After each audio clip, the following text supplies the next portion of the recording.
on. And so welcome everybody. Welcome to this DTN live monthly meeting around connecting the flows of capital to the flows of life. And I guess by way of context, well, really just in the last couple of months since the Trump regime and Elon Musk, right, the richest man in the world, has chosen to take a chainsaw to US aid and cut off basically an estimated $60 billion or so in humanitarian aid around the world. Um, People who care for the sanctity of life and very kind have been scrambling. You're probably aware of some of the things going on, but basically major donors, private donors um, who have been really putting their funds in helping humanitarian projects are having to redirect their funds now to try to keep people alive in the global south who would otherwise be starving. And by a broader context, we kind of know this is what our Deep Transformation Network is about. We live in this crazy world where there's never been so much wealth, trillions and trillions of dollars out there, continually seeking financial returns. And while many of the best projects in the world are starved for funds, and the reason why is because they prioritize values like regeneration, solidarity, over investors' profits. And this is, of course, a theme we've often discussed here on the Deep Transformation Network, like this dissonance, right, between life-giving initiatives, life-giving values, and the financial motivations of global capitalism, which is now arguably more extreme than ever before. And that's one of the great obstacles, right, to really forming a deep transformation of our world. But, and here's the wonderful but for today, there's a small group of visionaries who have formed the BioFi project to basically forge a path through this conundrum itself. And that's why this meeting today with two of their founders, Samantha Power and Tyler Wakefield, is so important and so timely. Hey there, welcome, Samantha. Um, and Samantha and Tyler, really, hey there, Tyler. Truly, I see as visionaries because you both are sort of envisioning really nothing less than creating a whole layer in the global financial architecture designed to serve bioregions. Essentially, as I understand it, sort of cultivate the connective tissue to link these vast pools of finance to life-affirming groups. And yeah, I'd like to talk. There's so many more ways I could introduce you, but I should let you do the introduction of some of these things. And so, just for everyone to get a sense, we're going to talk for about 30 minutes. Then we'll go into breakout groups for about 10 or 12 minutes. And then you'll have the chance to ask Samantha and Tyler your own questions. So, this is going to be a collaborative conversation. Um, but starting out, really just a big welcome to you both, Samantha and Tyler. And I'm so excited. I've only had the opportunity to get to know you both personally just in a very brief time period, just fairly shortly. And I've just found it super inspiring. And so I'm really glad that other people here on the DTN get a chance to find out what you're up to and just feel your own personal energies and life approaches. And maybe, in fact, we can kind of start off with that in terms of life trajectories. Maybe I'll just turn to you, Samantha.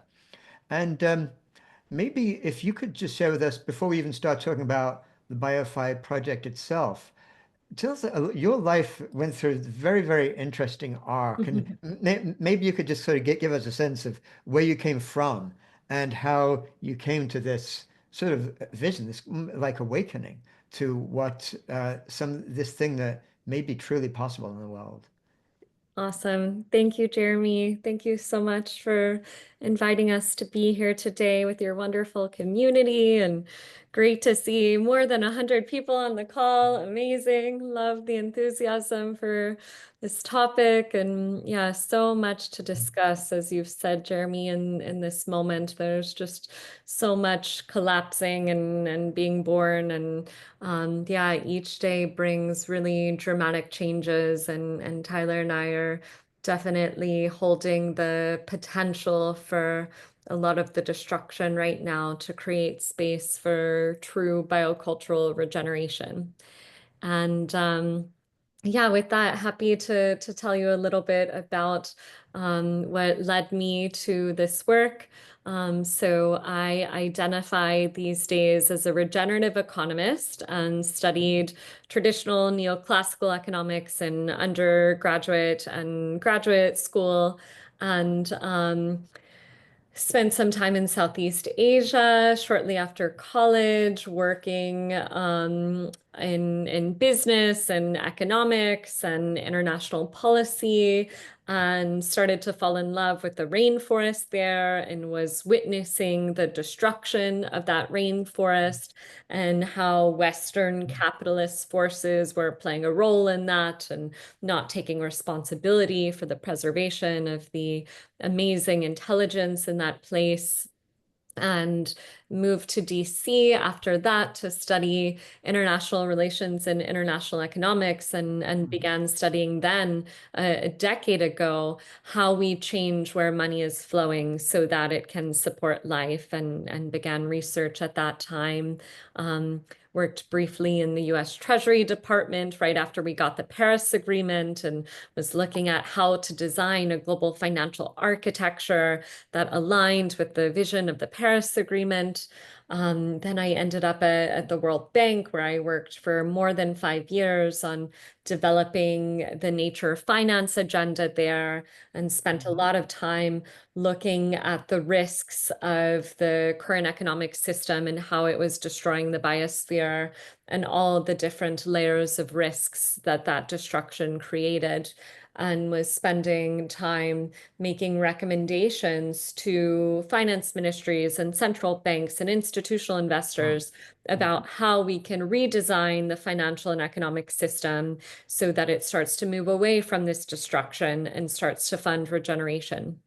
And as many others who have come before me have experienced, working on change, really deep transformational change in those institutions, those legacy institutions, can be really frustrating and difficult. And while I was working there, I was spending time in California Mhm. with friends in the Bay Area, where Tyler and I both live now.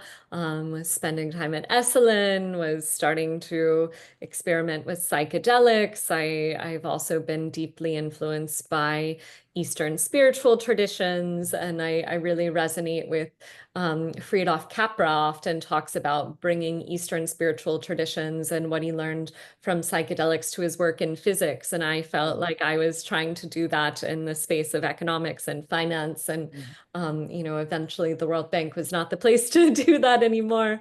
And I landed here in the Bay Area where I live now, nearly 3 years ago, and began this journey of connecting with what I would call place-based regenerators or bioregionalists Mhm. who are leading really amazing land and cultural regeneration projects in their places that they feel deeply connected to, deeply in service to. Many of them have a connection with the sacred that's at the center of their work and their Yeah. calling, and heard just again and again how under-resourced these projects were.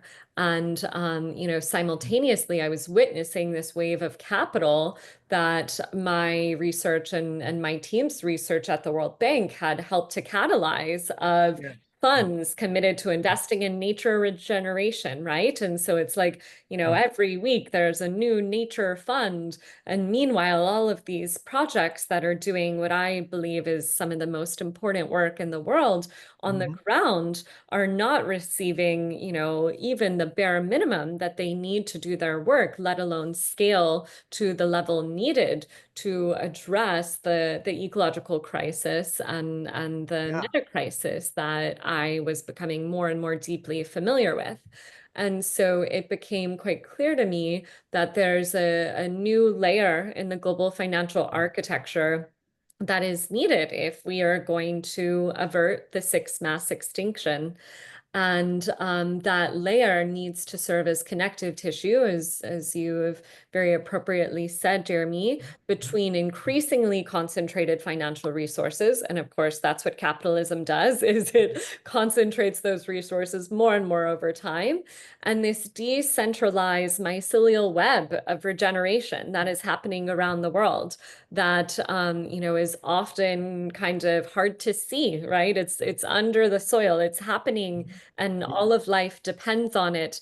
But particularly for people holding large amounts of capital, they aren't connected to that grassroots work. Yeah. So I saw the need for these place-based institutions for and by the people of those place to Yeah. to harness their collective intelligence to invest in the regeneration of those places. Fantastic. What an incredible arc. I love just really just sort of going with you on this journey. And of course, in a moment, we're going to want to dive more into how I've got this great image now, like almost, but it's not a tree because trees are already connected with the soil, but some sort of cloud burst of all this capital up there that is stuck. And here's a mycelial web, and here's you actually almost acting as the tree, bringing it down. But so before we get into that, let me just turn to you, Tyler, because now I'd love to sort of feel how your arc, your personal arc, ended up intersecting with Samantha's on this, and how you came to this place. Yeah, beautiful. Thank you, Jeremy. And so good to be with all of you today. It's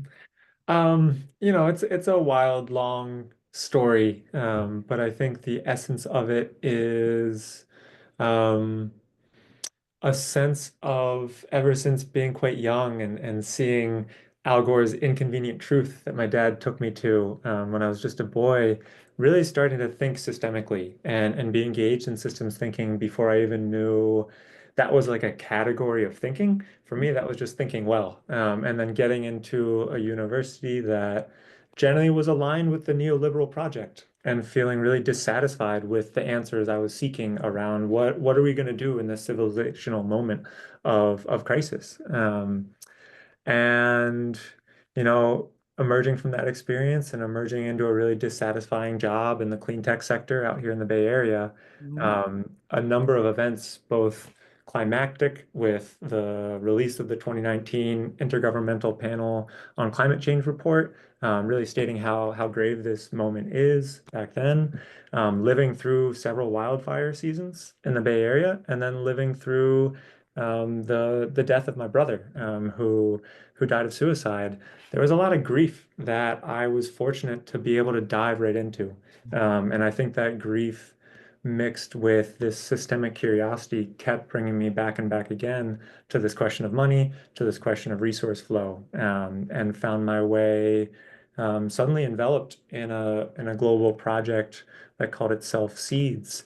That was really toying with how can we design different currencies and different economic protocols that by default flow resources towards the most valuable work on this planet rather than having to fight against the design of the system to do that. And so I've danced in both, you know, digital Web3, highly intellectual design spaces, but I've also worked with land-based communities, these grassroots projects that are desperate for funds and are trying to learn how to blend the wisdom and the practices and culture of indigeneity rooted in place, people who have known how to steward land and their communities for generations with the modern world and all the challenges and opportunities that brings. And so that sort of bridging function from these what can be at times abstract functions down into the community level, that facilitation is something I've found myself in a variety of ecosystems and work projects. And so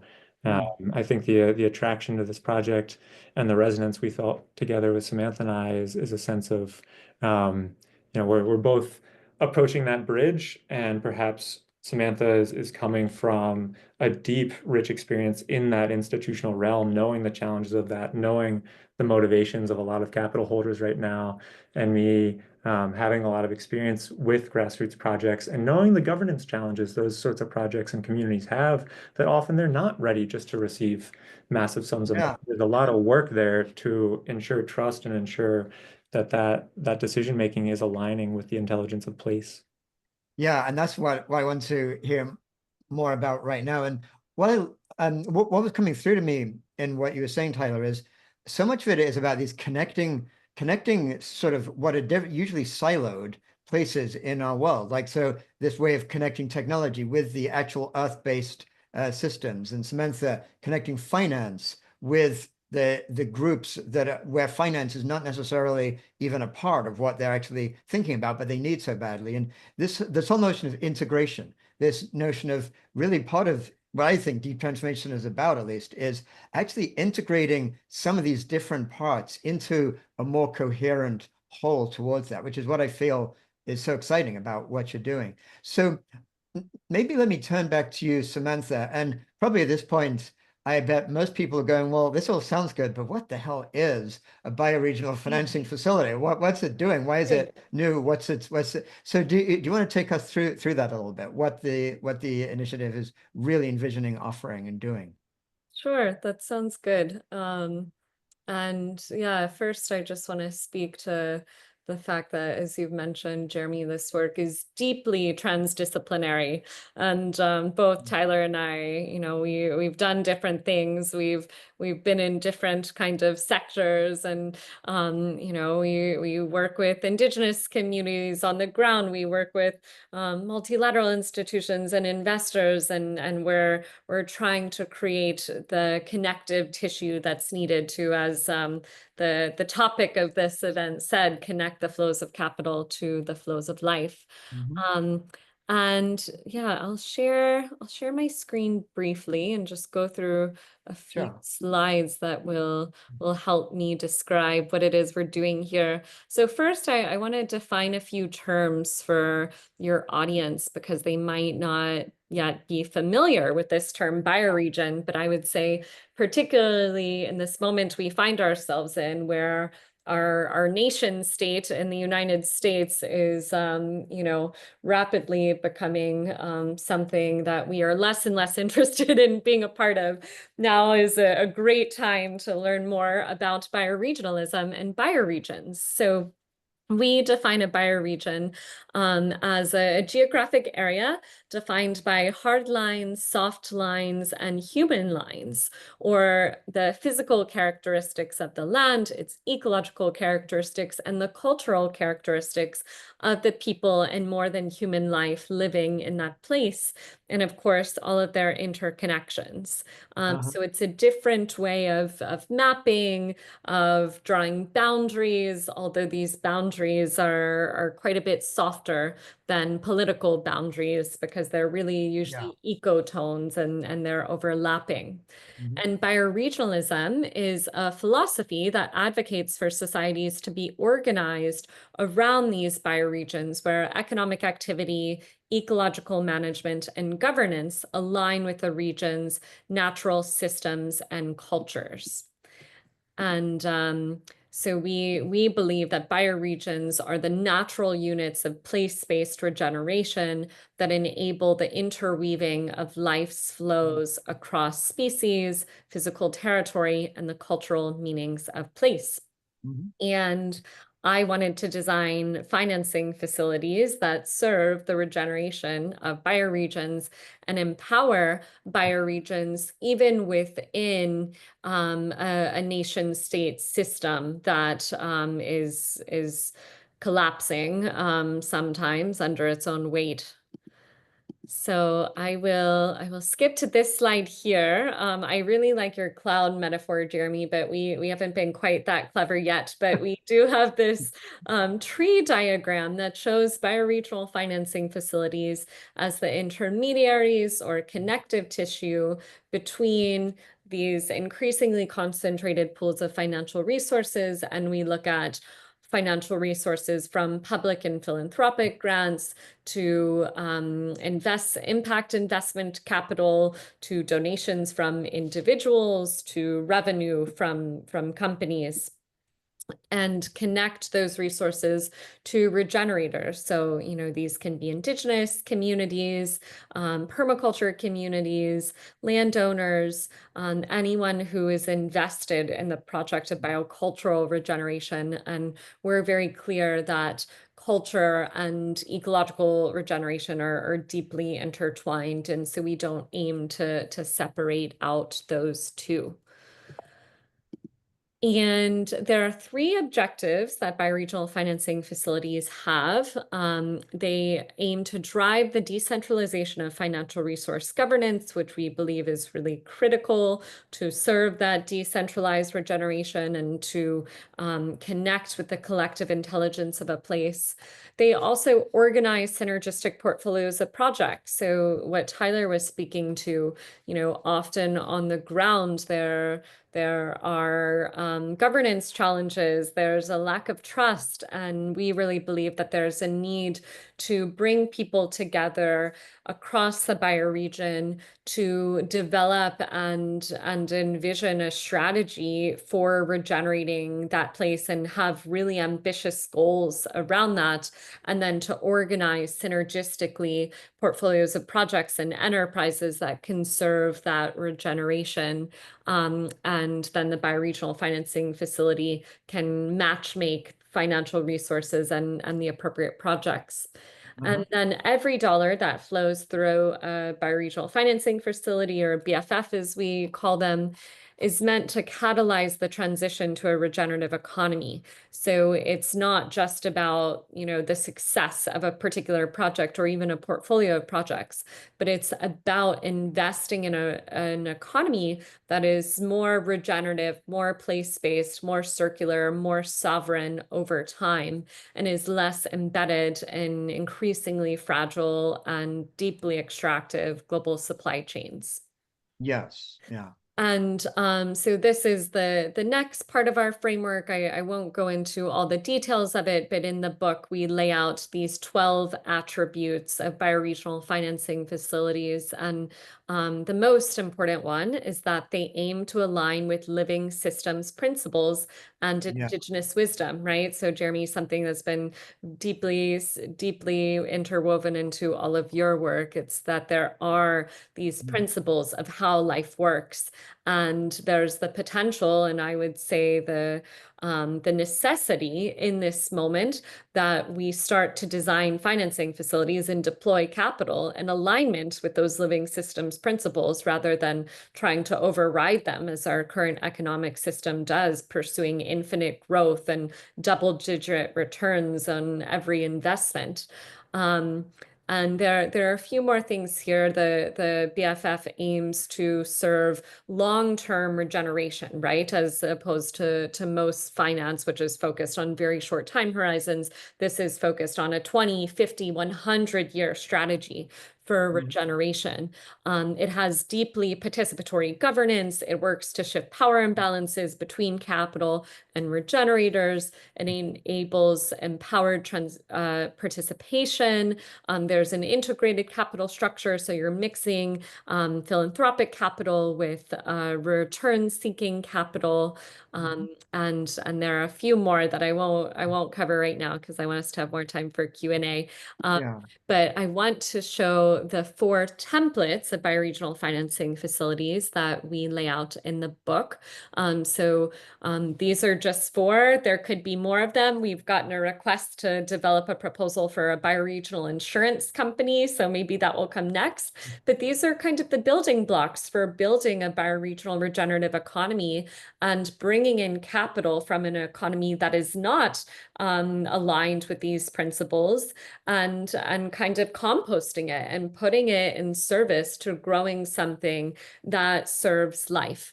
Yeah. So the first one is this bioregional trust, which is essentially a catalytic grant fund, although it can do many innovative things, including bringing in rights of nature and AI to support decision making on behalf of more than human life. A bioregional venture studio that incubates cohorts of entrepreneurs that are working on shifting a particular system in the bioregion. The bioregional investment company, which invests in larger portfolios of what we call systemic investment funds as the bioregion has more regenerative enterprises and is able to take in more impact investment capital. And then lastly, the bioregional bank, which functions very similarly to a community development financial institution, a very common financial institution that we have in the United States. The funding for which is currently, being held hostage by the Trump administration, like so many other amazing initiatives have their funding held hostage. But the difference with this bioregional bank is that we recommend it can also develop and issue its own currency. So in theory, bioregions could begin to control their own monetary policy, and they can design a currency that's tied to the health of a river or the health of the salmon population or the health of the buffalo herd. And we've been talking to colleagues about using active inference AI to bring metrics that inform the currency to align with the health of that being, and the value would fluctuate accordingly. So these are the templates that we're working with some of the bioregions that we're in partnership with right now. Wow. Wow. Thanks. Yeah. So that was a great sort of summary, but enough detail, I think, for people to get a sense. Okay, this is what you're doing. And I have a couple of sort of big topics that come to my mind that I would imagine other people in the DTN I think would be sharing. And then I'd like to maybe talk a little bit about how some of these structures actually work. But so it's kind of to me, the biggest issue is around sort of governance and power, if you will. And pretty much everyone in this group, I think, gets it about global capitalism. It's all based on extraction and exploitation. And we can't even count how many wonderful ideas, whether it's using psychedelics or whether it's green energy or all these things that look like they're going to save the world or at least change consciousness or do something really powerful.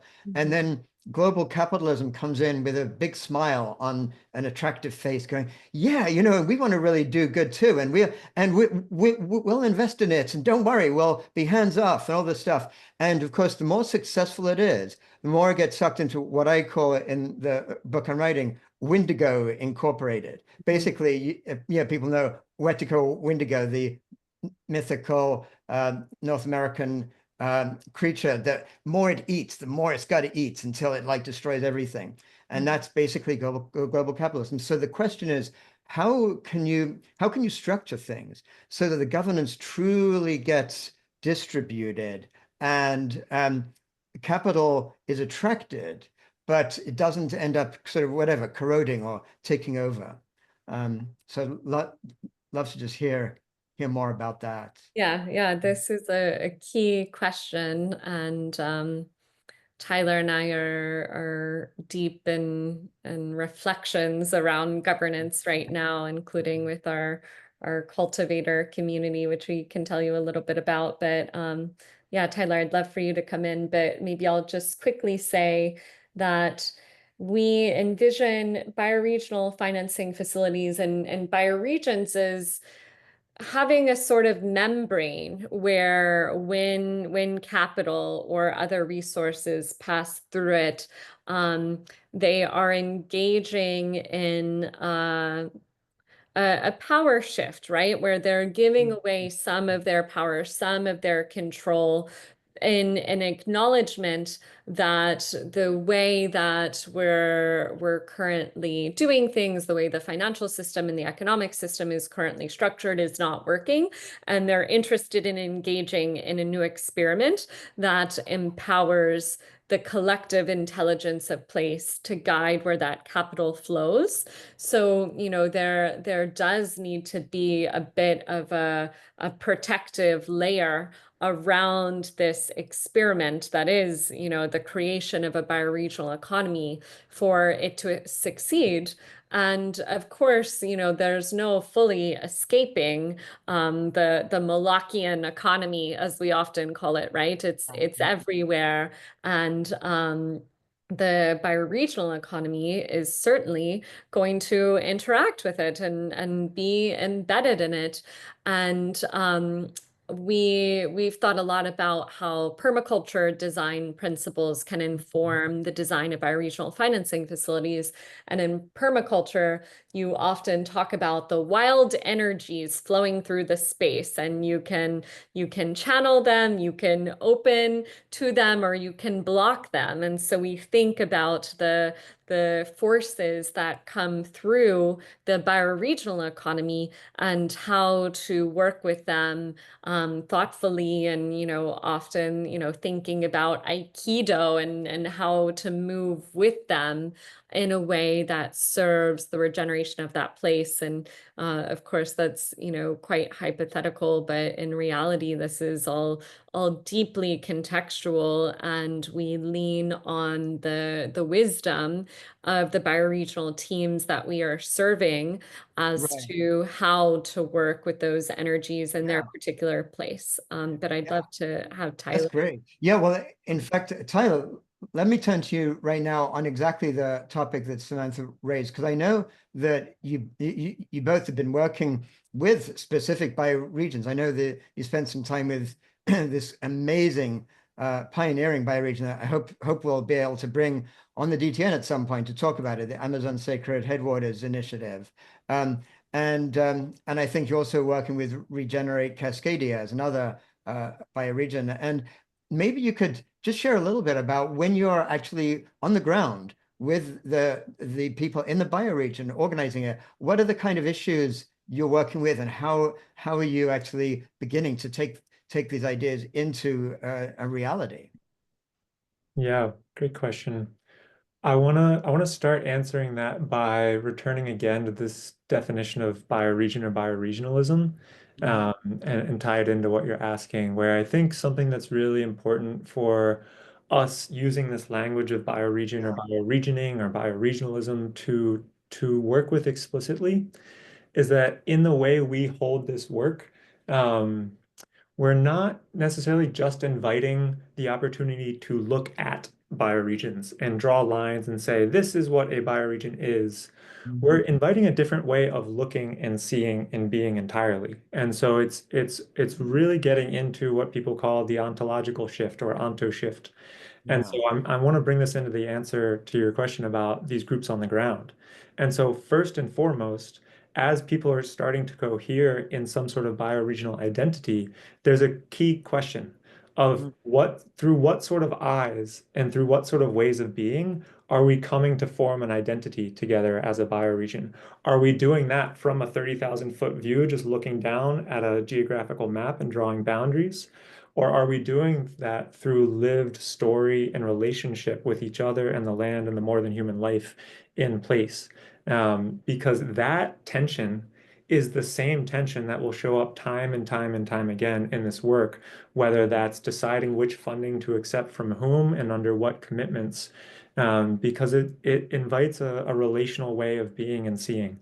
Mhm. And so, into the challenges that these teams are facing on the ground, we work with right now 21 different teams throughout the Americas. Some just started because they saw our project in the book and they knew that, hey, that's what we want to work on building. Some have been working on these concepts for years, if not decades, in their places and have a lot to teach us, but some things that they want to learn from us as well. And so there's a great deal of diversity there. And so there's challenges between how do you leverage existing institutions or existing seats of sometimes political power in a bioregion to either integrate with or form a new financial institution? What were the purposes of those former institutions, and do those actually serve the new purpose of flowing funding strategically to build a regenerative economy? There may be aspects of that that map well, but oftentimes there's things that need to be tweaked. Mm. Um, the perpetual question of prioritization. Who gets the resources first and why? Yes. Yeah. And I think we're big advocates of iterative experimentation. And so one of the first things we did as a project was a very, very small crowdfunding round through the Web3 platform Gitcoin, Mm. where we were able to raise about $50,000 of matching funds Uh-huh. and invite people from all over the world to donate funds to various bioregional organizing teams who are interested in building one of these structures. And the invitation with those funds was not to regenerate your entire bioregion, because these teams need billions of dollars, not just $50,000, but it is to run an experiment, to see how in your governance structure, your assemblage of humans in that place and non-humans are deciding to work with that small amount of funds just to empower your organization, because you're going to be learning things about culture, about decision making, about protocol, and lastly, about ceremony. I think that's a word I want to bring in here as well around that membrane. If these entities and these cultures need a protective membrane around them, ceremony can be that sort of liminal space that helps us enter into a particular membrane, enter into a new form of relationship with one another, whether that is funder, fundee, or human governance member with non-human governance member, making a seat at the table for the more than human life. It's challenging for us as humans trained in modernity just to snap into those ways of being and seeing. That takes training, that takes practice, that takes ritual, that takes ceremony.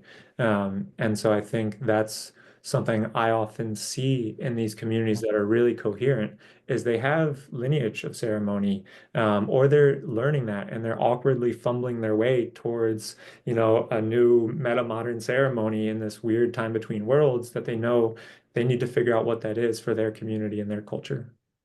Beautiful. Wow, I just want to take that in, Taylor, and I see other people on the chat feeling the same thing. This really it so deeply answers that fundamental question, right? Because it's that ontological shift. Ultimately, it's looking at all the things in a different way. And like you say, how often when there's some sort of talk about financing, do we end up talking about ceremony? And do we end up talking about the non-human life with seats at the table to be part of this? And this is what gets me so excited about what you're doing. I do feel you are bringing together these spaces that are usually kept so separate in our modernist world and actually creating something meta-modern, something goes beyond that. So well, I'm looking at the time, and there's so many things I want to ask you about, such as the BioFi cultivator groups and so many other things. But why don't we do this? I do want to make sure we get time for our breakout groups, and then I can see there's so many questions people have in the chat and things I want to ask about. I don't want to basically take too much of the space myself, and therefore. Let's go into the breakout groups now, and maybe let's do 12 minutes in, well, maybe let's aim 10 or 11, because it's always the extra minute that happens anyway. And then give time for people to join and ask their questions. And again, if you want to write a question in the chat, because you'd rather not be public in asking a question, go ahead and I'll try to bring your voice in anyway. So let's go into our chat rooms right now. And welcome back, everyone, to the to the main room. And my apologies. As soon as I joined my breakout room, I realized I had forgotten to share the question I wanted to ask you to discuss together. But I think it came across a little bit later. And of course, I think here on the DTM we can probably figure out how Mm. to engage in conversations about bioregionalism on our own recognizance. But so now here we are back. And so I invite anybody who has a question to basically just raise your Zoom hand, and so you can just join. And I see Susan and then Moji have raised their hands, and there's a few questions that got shared in the chat that I will try to share if people don't want to come themselves. But I invite you, if you did ask a question, I also invite you to just come online to ask it to personally. So Susan, great to see you. Welcome. You want to share your question? Yes, I do. Hi, guys. I love what you're doing. One of the questions I wrote down, and I have to put my glasses on to read because my print is tiny.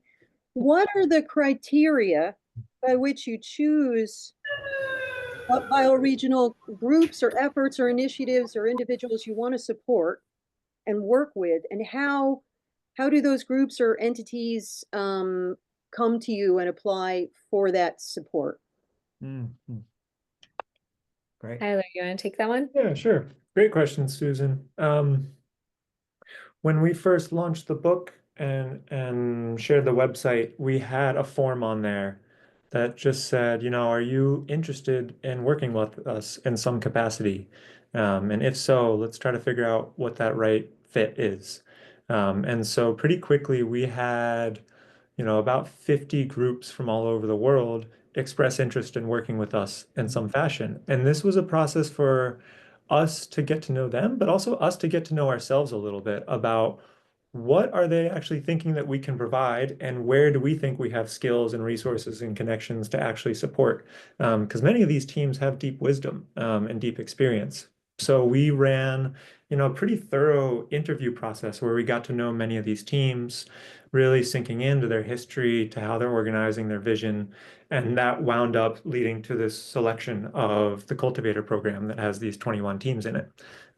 So, we put together a really in-depth framework that helped us think through what are all the criteria and qualities that a really robust, healthy bioregional organizing team would display. And in our decision making to commit to going in a deeper partnership with the Amazon Sacred Headwaters Alliance in Ecuador and Peru, as well as Salmon Nation collabs in the bioregion of Salmon Nation, kind of in the Pacific Northwest, wherever the Pacific salmon run. Our question there was also, okay, given our limited capacity, how can we be most catalytic with this work? Is there something that we can achieve together in these bioregions that will have an outsized impact on the world, on what people see as possible for bioregional financing facilities or for finance writ large in some of the most, every bioregion is critically important, but the Amazon is the Amazon. It's the lungs, it's the heart, it's the river of the globe. There's so many different ways to think about it. And so if we can figure out how to protect that forest and fund the peoples living there, hopefully that can inspire action elsewhere. Wow. Yeah, thanks. That's so fascinating. And I'd love if we have a chance to talk about the cultivator program in a little more detail. But let's get to these questions. But if we can fit that in towards the end, that'll be great. And to Moji. Hi, Samantha and Tyler. Thank you for what you're doing. Thanks for the transformational nature. It's not too often that I hear a finance person talk about ontology. I am a dervish. I am a Sufi monk. And I have a question, but let me do my shameless advertising for intersectional circles, which is endorsed by Noam Chomsky and by Erica Chenoweth, among others. And I really would love to talk to you about it. And I have a vow of poverty and service. When you were in diapers, I made $150 for 1 hour of Jungian psychoanalysis. And I asked myself, what the hell am I doing? I shouldn't be rewarded financially for healing another person, in this case, a rich person. So anyhow, my question, weird dervish question, is how can you get the ego out of the work that you're doing, because the world of finance is full of ego and selfishness. Mm. How do you help the people who are interested in the world of finance and money and all that stuff to separate themselves, to detach, in the Buddhist terminology, from the damn ego? Yeah. Thank you, Moji, for asking that deep question. Mhm. Yeah, I've got a little something that came up, and then I'd love to hear from you, Tyler, what that brought up for you.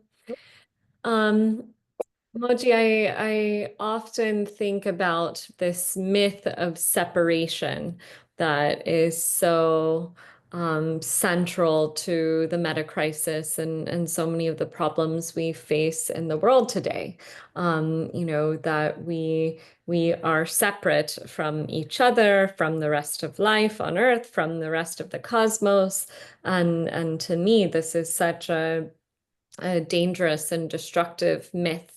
And holism and whole systems thinking is central to all of the work that we do at the BioFi project. So for me, the pathway out of the ego is through reconnection to nested wholes, to your whole self, to your whole community, to your whole watershed, to your whole bioregion, to all of the more than human life in that place. And of course, every bioregion has its own amazing technologies that have been honed over millennia for what that reconnection looks like and feels like and how we embody it. And those are the ceremonies and the rituals of places. And so each of these bioregional financing facilities has spirit and ceremony woven into how it's designed and how those resources are governed. And it's those processes that enable reconnection that I think helps people to relax out of their ego and come back into connection with the whole living systems that the bioregional financing facility is meant to serve. But I'd love to hear what Tyler thinks about that.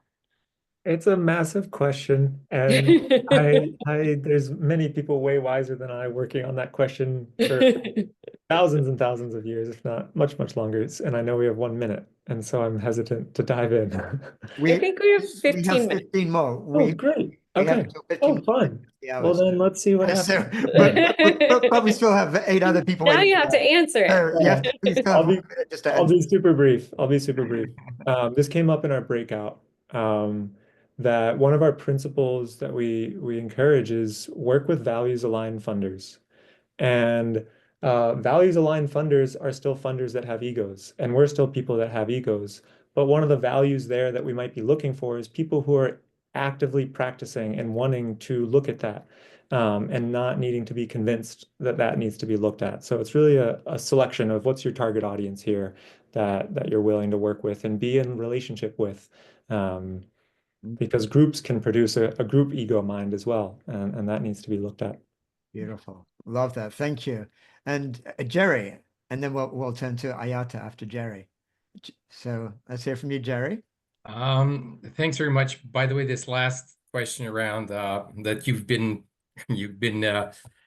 trying to address that it's Right. got some complexity to it. It has something to do with what I wanted to ask. Oh, But let me then raise a question around two things. One is, where do cooperatives fit in all of this? I spent most of my lifetime in the cooperative movement because I was raised in a small little cooperative town, which is still alive and thriving. And what about the indigenous teachings? It seems to me that when you talk about ego, you talk about the different things, you talk about ceremonies. In Canada, we're in the process of trying to reconcile as a country with our indigenous and indigenous peoples. So with that, it's a window of opportunity. So there's all these different facets that could come about and are coming about around it. Now, the challenge that I see is that, in fact, that ego and shadow and however we want to call it doesn't surface up in a big way as you kind of moving along.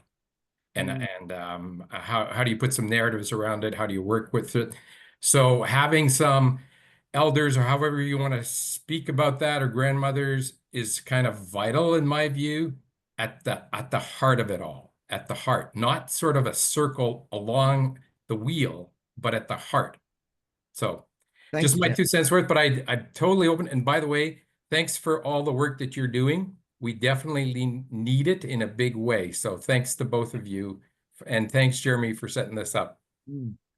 Thank you so much. Tyler, I can take part 1 if you want to take part 2. Sure, take the easy one. Okay.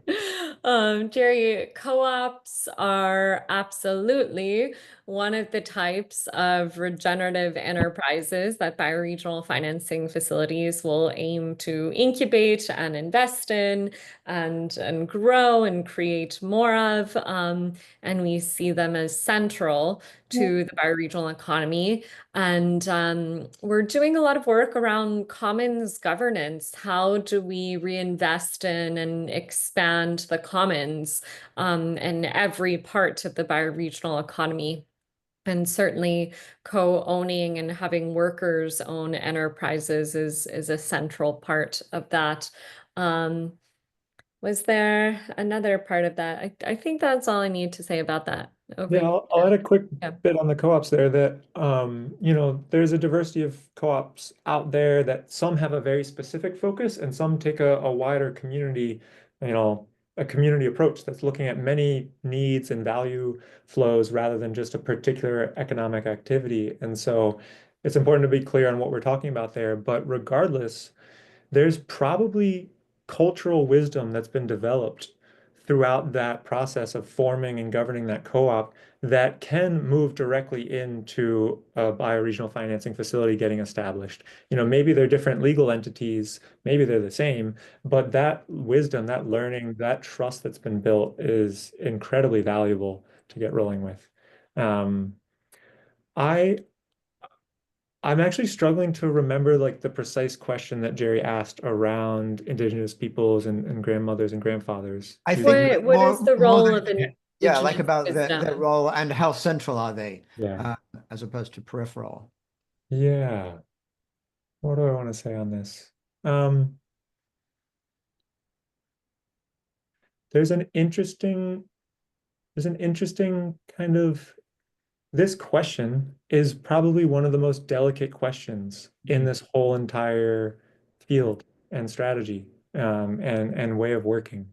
Um, because so quickly it can turn into an othering conversation in many different ways, where it says, oh, well, those people over there know what's best and they should just make all the decisions, and we're not them, and we have no power. Or vice versa. It's just kind of a constant, we know what's best because we know the systems and they don't. And there's this challenge, I think, that we're being invited into this time of recognize the complexity of these political identifications, these community-based identifications, these story-based identifications, these more than human life relationships that many Indigenous people have stewarded, and that the word Indigenous peoples looks and feels different all over the world in different places. And Yeah. so I just want to invite that complexity in and invite us all to hold these questions with a lot of grace. And then, all that said, where there is healthy, intact Indigenous culture, I think of that as a long-standing connection to the divine intelligence of cosmos, of life, where life has been stewarded in a way that has produced more life rather than destroyed life. And there are places where there's been immense trauma and that has been hurt. And so, it's contextual. But at the core, yes, I think we're all trying to find our way back in to seeing all of ourselves as Indigenous and knowing what that means to us, even if we've been divorced and separated for so long from what it might look like to call ourselves Indigenous peoples. Thank you, Taylor. Thanks. And now let's turn to Ayata. And I'm aware that we have plenty of people still with questions. So let's try to keep the questions really tight and the answer's too concise enough to be able to bring everyone's voice in. So Ayata. Hey, thanks. This is wonderful. Thank you so much for organizing this, Jeremy and Samantha and Tyler. So yeah, I do have just a quick question. Tyler, I was really intrigued by what you said about using Aikido principles, and that so rang a bell for me. And I'm just wondering if you could give an example of something like that, something that you've seen or that you know about. Because I see that we need to be using more of that now in relation to the political climate as well, instead of just, this. Yeah, I think Samantha was the one who used that phrase, but I'll attempt to answer and then see what you got, Samantha, too. Oh, We have a line in the book around something like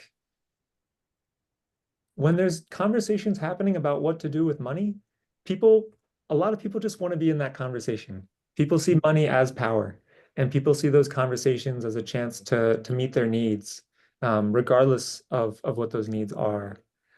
And so just saying, hey, everyone, we're going to have a conversation about what to do with money suddenly organizes community. And then it's the question of, well, what is the space you're holding there? And so there's a force that just saying, hey, meeting to talk about what to do with money, that has a force in the universe, and that will pull at someone's greed strings. And so it's a question of, well, how do you welcome someone who's pulled to that conversation from a greed orientation or a scarcity orientation? How do you hold a loving space that can relax that a tad and give them a chance to learn something, whether or not they're going to be a part of a BFF whatsoever? There's cultural evolution that can always happen in every conversation. Wow. Great. Yeah, Thanks. great. Thank you. And let's move to Abelardo and then Norton after that. Thank you. Well, thank you. Very, very inspiring, everything you shared with us. And I'm based in Costa Rica. I'm Costa Rican. I worked last year in a community, the bioregion of Cartago. It's one of the main provinces in Costa Rica. Just in essence, a little bit of background of my approach. I was a member of the drafting committee of the Earth Charter. So I've worked with the universal responsibility and differential responsibility paradigm, let's say. In practice, what this entails is that if one works with the community, the base community, they are mostly involved in an emancipatory agenda for their development, for their struggles. But in this particular case, we were working also supporting them with vis-a-vis the Ministry of Environment, where the local representative was very visionary, but had to work in a bureaucratic structure that's very neoliberal. So what I'm interested in understanding, if you can help, is the dialectic. I don't believe in trying to get rid of the ego. I think we all need egos, but basically they're mental representations of our relationship to the world. So I want to understand the mentality of those people in power. How do they think? Particularly, let's say the climate change negationists. How do they think that they're going to survive in some way, or just do they think that Earth is doomed and that therefore, like Musk, they want to go to have a colony in Mars, or they've given up on Earth? Okay, yeah, thanks, Abelardo. I'll stop you there if you don't mind, just because. Oh, fine. I'm sorry. Yes. Things to ask, and we just got a couple minutes left. But in fact, what I'm thinking, because we are tight on times, before we even turn to you, Tyler and Samantha, to ask that, maybe can I just ask each person just to get their voice in the room, ask their question, and then maybe Samantha and Tyler, you can sort of synthesize your answers to what other questions are here. So maybe just turn to you, Norton, and please try to you keep your question no more than 30 seconds at most, so that we get them all in. Sure. Well, thank you. I guess what I'm curious about is how to live in the world of capitalism, where money flows to get a profit, either from interest or from shareholders. And inevitably that leads to concentration of money in the hands of the people with the money. How do we merge that with your concept of a bioregional finance without how do you attract the money to that section? Thank you. Yeah, absolutely. Thank you. Thanks, Norton. And Jonathan, you want to just ask your... It's a very practical as opposed to philosophical question. Right. I keep hearing from those who are close to serious money that the real problem is less to do with the availability of capital and to do with really good projects, really good initiatives. And I wonder, given that, is the role of the banker not just as a provider of finance, but in building capacity and the other complementary services? Wow. Great question. Interesting perspective. Thank you, Jonathan. And Alison, let's get you off mute. And if you can share, you're gonna pass or, okay. So Barnaby and Tycho, you want to just get your voice in? Oh yeah, so I was wondering your thoughts on positive money in the international monetary reform campaigns, taking the power to create money out of privately owned banks and handing it back to the state, which would help to fund ideas like bioregions. And the most famous monetary reformist, President Lincoln, who said, by adoption of these principles, money will become the tool of mankind as opposed to mankind the slave of it. Great context. That'll probably take too long for quick, but I'm glad you brought that question in. And Tycho and Sean, welcome. Again, let's just keep real quick and then turn to Samantha and Tyler to wrap up for us. Tycho? Given the tragedy of... Sorry. Excuse me, Sean. Let's just hear from Tycho first, who's been waiting, and then to Sean. All right. Thank you. Yeah, first of all, I really applaud the idea to think in like bioregions. I think that's a very good idea. I just have a little bit of difficulty seeing how money is going to make the difference. So how is this money intended to be used and how is it used in practice? Because my experience is that most like sensible things to do don't really require any money, That's it. Interesting. Thank you, Tyler. And then let's end with Sean, and then we'll turn back to Tyler and Samantha to close out. Sean. This fabulous presentation discussion really has me clarified thinking on the need opportunity right now for crowdfunding for regenerative bioregional change. Having just raised $100,000 from diverse sources without trying, I haven't even scratched the surface. All right. Let me talk with, I think a number of people are going to want to talk with you after that. But anyway, great. Thanks. Well, this would be your ultimate challenge, Samantha and Tyler. These incredible, great questions, which could take a good half an hour at least to go into in depth. Like, they're all very conveniently interconnected. So I'm going to do rapid fire, and then Tyler, you build on me. Okay. So first question, I like to quote my friend Indy Johar when I say there are two paths. They are either mutually assured thriving or mutually assured destruction. And I think more and more people see that. And so it brings people back into reconnection. And that is what we are designing financing facilities to serve, is that path of mutually assured thriving and taking capital out of the mutually assured destruction path. I think our next question, Norton, was asking about, well, isn't the purpose of money to create more money? And there are so many people that are like really bought into that narrative that like, that's all they can do with their money is like make more money. Yes, there are many people that still very much believe that story. And there are many people who are inheriting quite large amounts of money that want food and water and, life on this planet. And so they are taking a more holistic view of risks and returns. And in our book, we draw on the 4 returns framework that looks at inspiration returns, that flows into ecological returns, that flows into social returns, that flows into financial and economic returns. So we don't look at financial returns in isolation. We look at them as part of a broader portfolio of returns. The classic question about, oh, there's no projects to invest in. That's what led me to do this work, really, to design these bioregional financing facilities. There are millions of amazing projects out there to invest in. And yet Norton's question about, well, we want double-digit returns because the purpose of our money is to generate more money, keeps investors stuck from investing their money into amazing projects, and also that those projects are small and often illegible. And this layer of connective tissue, we hope, can organize portfolios of projects that can generate holistic returns, including sometimes financial returns, and can attract more of that capital.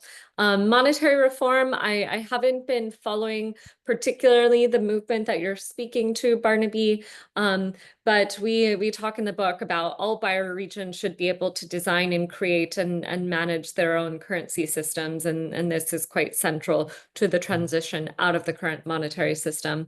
Tycho, you are speaking to the role of multi-capital assets. Absolutely. We do not focus on financial capital in isolation. We focus on all the different forms of wealth in a bioregion and how bioregions can be less dependent on financial capital over time.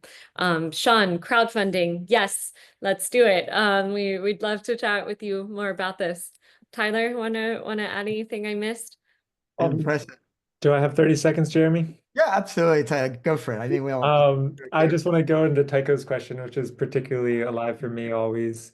I'm holding an awareness that perhaps there's a risk we're running in trying to play more with money right now, the fiat currency right now, rather than just saying, let's stop touching that stuff. It's tricky stuff to touch. You quickly get addicted to it and you lose skills at relating and exchanging outside of that system. And I think for now, the path that I see is wise enough to at least try is while money still has value in this current system, and before things get even weirder than they are right now, let's use it to empower trust building in communities and coherence building in communities so that they're learning how to coordinate and collaborate in place so that when money does disappear or suddenly changes value rapidly, we've built skills and relationships that can hold us through that change, and we don't wind up, with a dependency on this money thing without any skills to innovate beyond it. Beautifully said, Taylor. And maybe that just answered Ayata's question earlier about Aikido. Taking that energy and you're turning it around for the benefit of life, and while that energy still has its form. And people were asking about the book. And so let me just hold it up right here. Bioregional Financing Facilities is the name of the book. And so you can get it in real hard copy as well as an ebook too. And it's fascinating and brilliant. And also, before we leave, just as a reminder for people, we do have a follow-up deepening practice, basically conversation. It's taking place on Thursday. I'm going to share the link. You can sign up for the event. It's really a way in which our community gets together in a little less high energy format for a deep listening to each other and going further in exploration of these questions than we're able to go in this first 75 minutes. So do sign up for that and join that. And really, I just want to take the final moments to give you both, Samantha and Tyler, a tremendous heartfelt appreciation for what you're doing in the world, for what you have brought to the awareness of our community. And leave you, if you want, just a word or two to close us off with, so we can leave with the taste of your energies in our being. Thank you so much for having us, Jeremy and colleagues, and such an amazing community. It was a real pleasure to be with all of you today. And thank you, Jeremy, for your incredible work and your big heart and your commitment to birthing this ecological civilization that I know so many of us are dreaming about. Yeah, and you guys are doing it, and Taylor. Collectively. We're all doing it. Yeah. Thank you so much, Jeremy. Your book, Patterning, I think, was huge on my journey for cohering a lot of disparate ideas. And so, we're all doing it in our own ways. And just want to make a warm invitation for everyone here to, if this really spoke to you, to join our community of practice online, which I think some folks have been sharing the link throughout this call. But it's an amazing group of, probably 600 plus folks from all over the world who are attracted to these ideas, attracted to these experiments. There's a way to find people near you who you might want to collaborate with this and learn about the folks who've been doing this work at a really high level and have lots of resources, and those who are just starting out. So it's a space to play, to learn, to grow together. Wow, fabulous, Tyler. Thanks. And Vincent's just put that in the chat. And when we upload the recording, we'll have links to the BioFi website, the book, and the community of practice to be able to join. So if you can't get hold of the chat right now, don't worry, you'll be able to join it later on. Thank you so much. And I look forward to hearing more from what you're doing as the years go on here on the DTN. Thank you to you both. Bye. Thanks, everyone.